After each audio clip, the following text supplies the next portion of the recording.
Hi, I'm Mark Persano, founder and CEO of C6 Capital Holdings, coming to you from Primary Vision Network. So today on the EIA show, we're going to break it into our normal 3 segments. And in the first segment, we want to talk about distillate and how distillate is really the driver in terms of where we are right now and why that's going to remain the case as we go forward. And for those that have been watching us, that has been our number one call since the beginning of this year. We were talking about it in December, January of last year into this year, just because distillate was where we saw the most problems and where we think there's going to continue to be opportunity from a price appreciation side, as well as what is going to drive some of those refiners going forward. In the next segment, we're going to talk about how, on the back end of that, how heating oil is in a very dire straits, if you will, as how much heating oil are we going to have available going into winter, and what is that going to do to the consumer that just had a nice surprise. I should say nice for us, because we made the call that inflation was going to accelerate. Bad for the consumer that is going to get more pain on the back end. And then we're going to wrap up by looking at how OPEC has adjusted their demand supply estimates. And it's not surprising, because they, in order to try to backstop against getting in trouble from, or to refute some of the commentary from the politicians around the world, they're showing that it's like, oh no, we did this because, and they're trying to show the support for why they're doing it.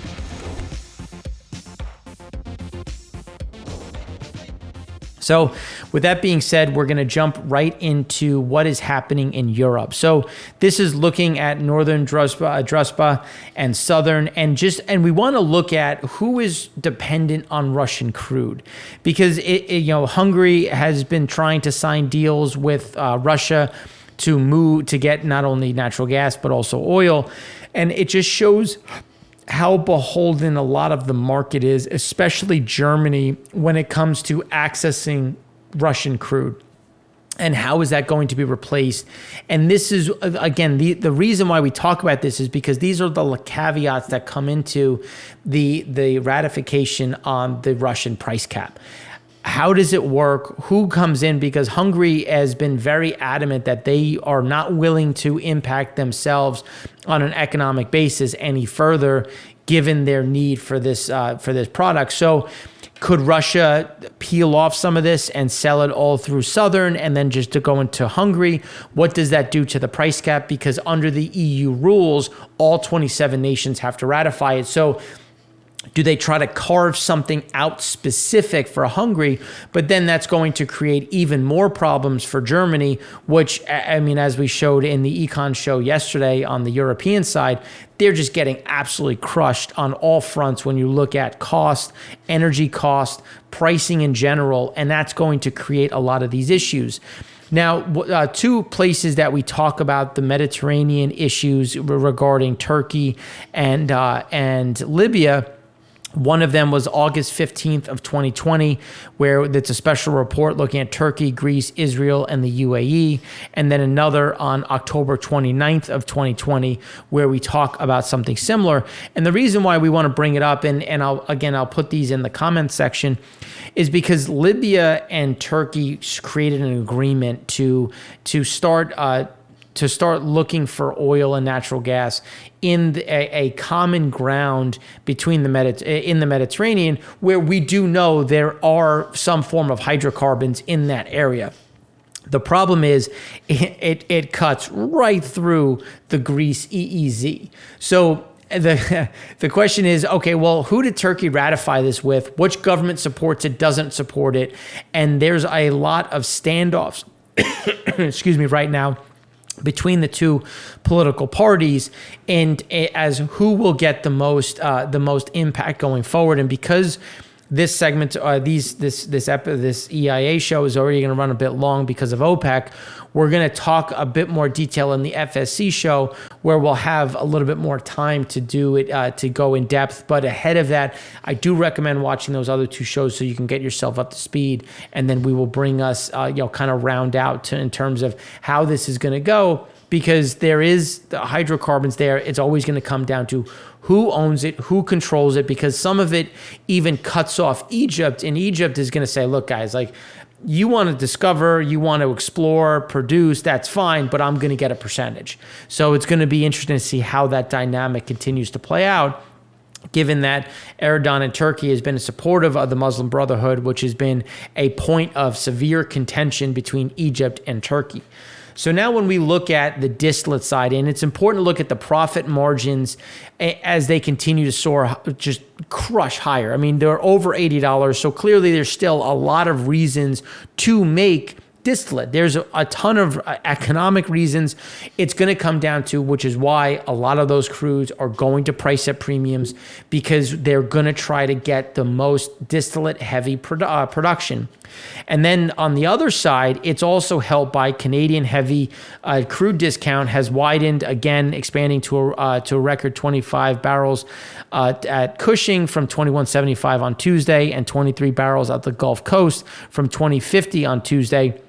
Heavy Western Canadian Select in Alberta's discount widened $1.50 to $32.50, widest since the pipeline bottleneck started in 2018.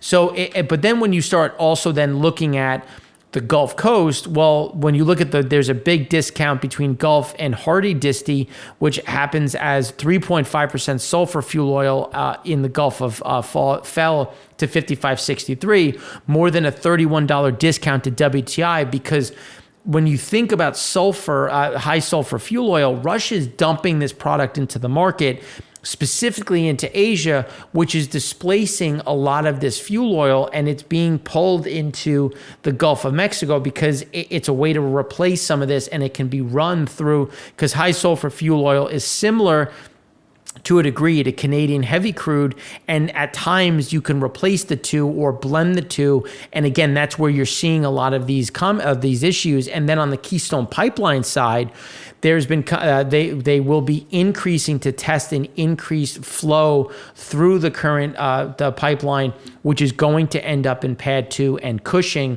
Pad 2 in terms of Illinois, also into Cushing, which we should start to see that increase as we go into not only October, then obviously November and December.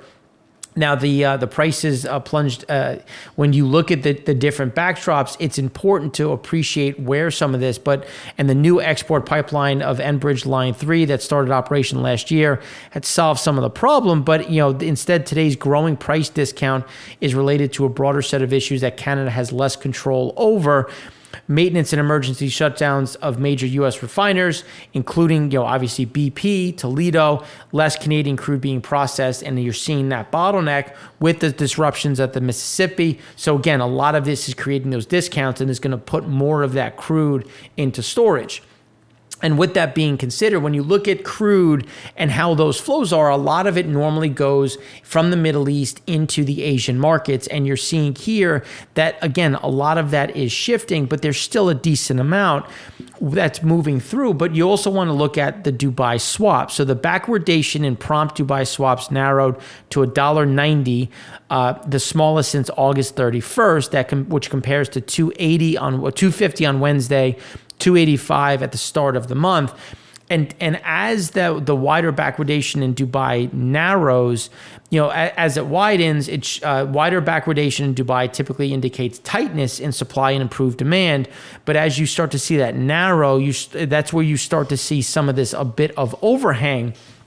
And it's important to consider, why is there overhang right now?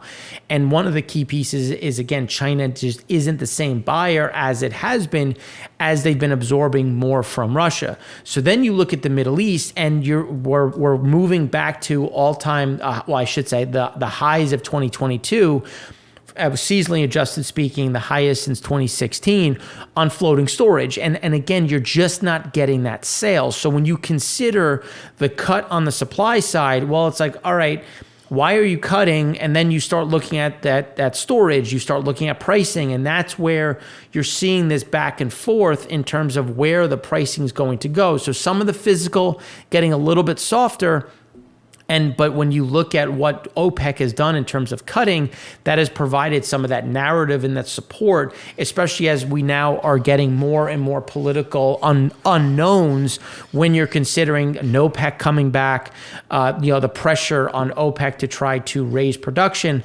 But then when you look at the data, it's like, well, they're kind of along the same lines of saying, well, that we're seeing some of the data sets that are showing we shouldn't raise and we should actually cut. But then the pushback is, well, if you cut, you're just supporting prices where they are, which is the last thing any central bank at this point wants, given inflation.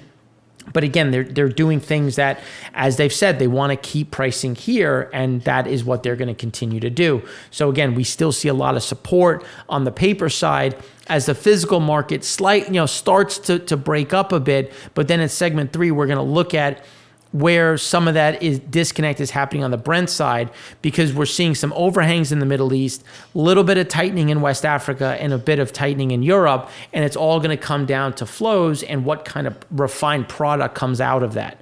So then you look at U.S. oil refining capacity, and this is what we've been talking about, where we've been shuttering refiners. So even at 100% utilization rate, we're still not going to get back to the actual number of barrels a day that can be run. We just don't. We've been shutting that down.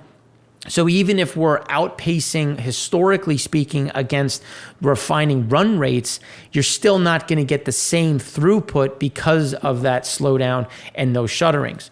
So then when we look at crude, we had a build of 9.88 million. That brings us just 22.5 million below the 5-year. When you look at Pad 2 had a small draw of 810,000, bringing us 19.7 million below the 5-year. And then Cushing, a draw of 310,000, which brings us 19.2 million below the 5-year. Those two are going to continue to drive higher, though, when you look at Canadian flows and the discounts.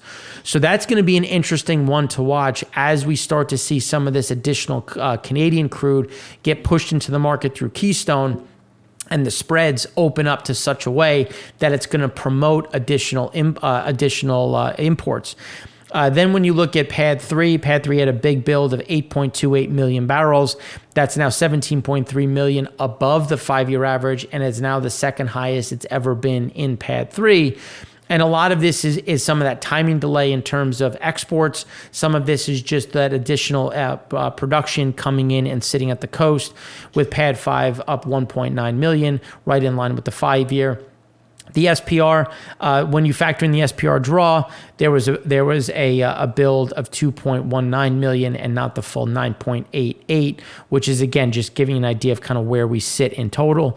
Crude production still down a small amount, 100,000 barrels. Again, a lot of this is timing. We do, if you look at the frac spread count, that's grinding higher. So we do see this coming back to that 12.2 million barrels a day. So now when you look at Pad 3, here's where you can get the only time Pad 3 storage was higher was in 2020, to give you an idea of the amount of product that is sitting there. And it's just a matter of that balancing of how much fuel oil do they have, how much additional crude can they pull through, and how can they balance some of these metrics. So then when we look at Cushing is fairly flat, small decline. But again, what we see is that steady increase that normally happens this time of year. Again, what we're saying is we're going to have a very normal seasonal increase. Obviously, we're starting from a lower level, but the fact that Canadian crude is going to come down and the options are going into Pad 2, specifically in Illinois, where you've had those issues with Toledo, BP Whiting, and the other option is to Cushing, where we think, given the space availability, that's where a lot of this is going to end up. When we look at runs, a small decline of 1.4%. Again, very much in line with seasonal norms, actually slightly above seasonal norms when you're looking at utilization rates. And a lot of that was driven by Pad 3 with Pad 1 and 2 fairly stable. And we will get a little bit more activity as we come into Pad 5 when we look at some of that downtime, because there was planned maintenance. I don't know if you saw the back and forth with what the government was saying and what Valero responded with, which I thought was fantastic. Where Valero is saying, look, we have no choice. We need to take these down for maintenance. You don't make it competitive to be in this market. You have CARBOB, which is only sold in California. So the costs are higher. We've tried everything that we can, but demand has come back. And there's only so much we can plan for without seeing price increases. And when you look at where gasoline prices have rallied back to, diesel prices, California's always a huge number above where things were. So again, that's going to keep things under pressure when you're looking at pricing in California. Utilization refinery rates, you can see again moving down, very seasonally normal to see this move down. They typically bottom as we get into, let's call it the second to third week of October, and then we'll go sideways and then start to see those increases as we get into November. And some planned downtime has been deferred into Q1 of next year purely because of the distillate side and how aggressive they are going to try to capture this margin. Imports were up 116,000 barrels, still 738,000 below the 5-year. All of that was driven by Pad 3. And then again, everything has been fairly balanced otherwise, but we do see Pad 2 seeing a bounce here. And we see Pad 3 kind of coming down a bit, but holding closer to this level of about 1.3 million. Pad 3, again, just bottom end of the cloud, below the 5-year average, just based on what the economics that we're seeing and what we're talking about. And they're going to try to get specific on, can they pull in some additional heavy fuel oil? What can they try to run to maximize profits? Pad 2 back to the 5-year average. Again, we see this coming back up as we've been saying. It's either going to be right at the 5-year or well above the 5-year, either setting new seasonally adjusted highs or at least holding at the very high end of that cloud. Implied demand, big drop in gasoline, which was what we were talking about, purely driven based on Ian coming out of the numbers. You have that huge surge to replace people that ran and got gas in Florida, in the Carolinas, Virginia. Anybody that was in the path of Ian runs to make sure that they have enough gasoline in their car, enough gasoline and diesel for their generators. And now that number comes back out. Again, the swing of 9.46 was too high. The swing of 8.276 is too low. Again, it's somewhere around 8.4 to 8.5 at this point in time as we come into kind of the lull of that October, beginning of November season. Distillate had a nice little pop of 265,000 barrels. A lot of this is going to start to accelerate as we're coming into winter. It's starting a little early. We're going to get some cold weather coming in through, especially large parts of the Midwest and the East Coast. So we will start to see that drum back up, even as we have again that slowdown on the trucking side. Jet right at 1.525. Again, remember 1.45, 1.55 is that comfort point, with propane still continuing to be under pressure given the drop in petrochemical side, and so that's again going into the international markets. U.S. gasoline implied demand, you can see we were at all-time highs, over the last 10 years, highest in 10 years, lowest in 10 years.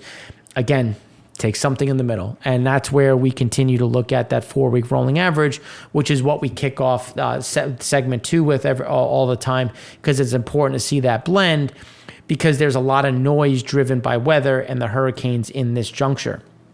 When you look at crude oil, including in crude oil inventory, excluding SPR, again, moving higher. And if you look in terms of the last couple years, this is typically where we start to see some of those builds. So right now, just very normal. There's not a huge swing one way or the other in terms of terrible or bad or good. It's just a very normal increase at this point in time. The rate of change is slightly higher, but this is right in line with what we've been discussing, is things are going to be fairly seasonally normal. The question's going to be now, how much do these additional Canadian flows adjust Pad 2 and Cushing when you're looking at some of these additional inventories going into a natural build period until we start to see some of those drawdowns in November. And then crude days of supply, fairly normal along 2021 levels. We expect that to remain the case going forward.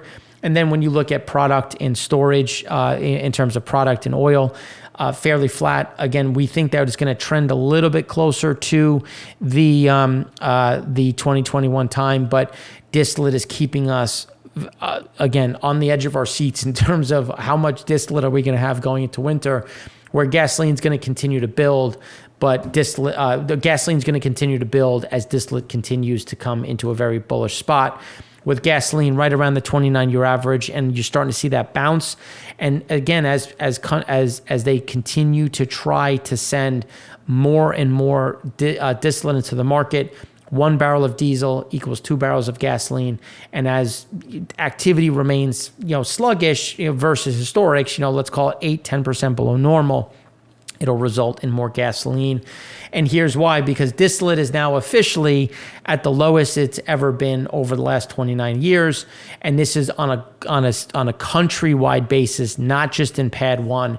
So again, the problems are only getting worse.